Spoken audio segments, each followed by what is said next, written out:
So for today's video, magluluto tayo ng lumpiang Shanghai. And if bukas ang lumpiang Shanghai, lahat na natin para tito. Then haluin. And then haluin ulit. Pagkatapos, syempre, hahanguin. Hanguin mo lahat. Yes, yes. And para sa butter, yan, halu-haluin mo lang din. Yan. Ganyan dapat. Yan ang consistency. Ayan, hindi ko na nabidyohan yung paglalagay niyang mga ibang street food na yan. Then, yan na. Hatiin yung isang buong malaking hotdog sa 4 na equal pieces. Oo, yes. Tapos, mga 5 hotdog. Ay, hindi. 4 lang. Tapos, isa lang na. Isa-isahin para hindi magdikit-dikit. At dapat, yun lang is ay mainit para hindi din magdikit-dikit.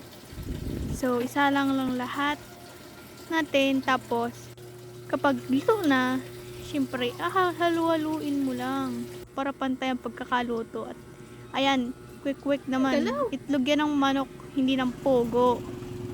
Tsaka, oh, perfect. Luto na yung hotdog. Ang gulo. Luto na yung hotdog. Hanguin. Then, ilagay naman yung itlog ng manok sa butter.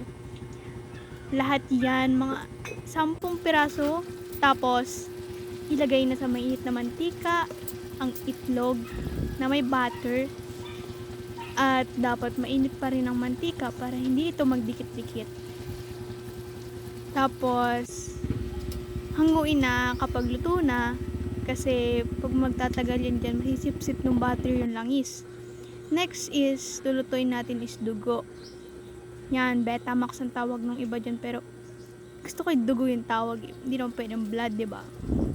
At saka, yan, yung kasunod na ilalagay mga 3 dugo lang kasi yun lang kasi sa butter. Pahid-pahid lang para pantay at hindi masayang yung mga butter na ginawa natin kasi masakit sa kami maghalo. And then, yan na lahat na naluto nating street food. And para naman sa ihaw-ihaw, maglagay ng sibuyas, bawang, bitchin, MSG, o diba?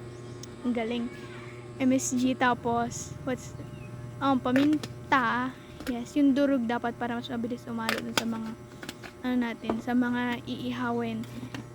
And then, lalagyan din ng asin. Syempre, para may lasa, asukal ilagay mo, di matamis yan. Tapos, para sa kulay, lagyan natin ng Crayola. Siyempre, lagyan natin ng food coloring. Hindi violet. Orange yan ha. Orange yan. And then, magmamanicure tayo ng paa ng manok. Tatanggalin pala natin yung kuko and balat ng paa ng manok. Masarap yan ako sabi sa inyo.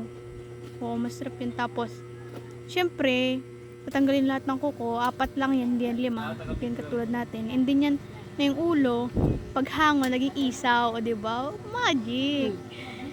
Then, ayan, nahanguin lang yung isaw. Then, yung dugo naman, isa lang.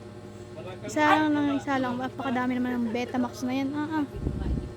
Tapos, isa lang lahat. Tapos, dapat mainit yung tubig na ginawa natin kanina. And, hanguin na din kapag ayos na yung Betamax. Then, for last part, yung pinagkuluan is gagawin nating sauce.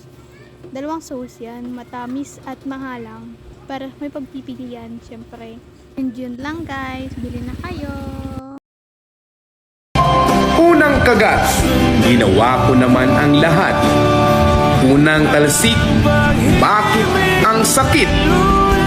Unang salang, saan ako nagkulang? Unang halo, bakit ka naglaho? Narin ka pa ba?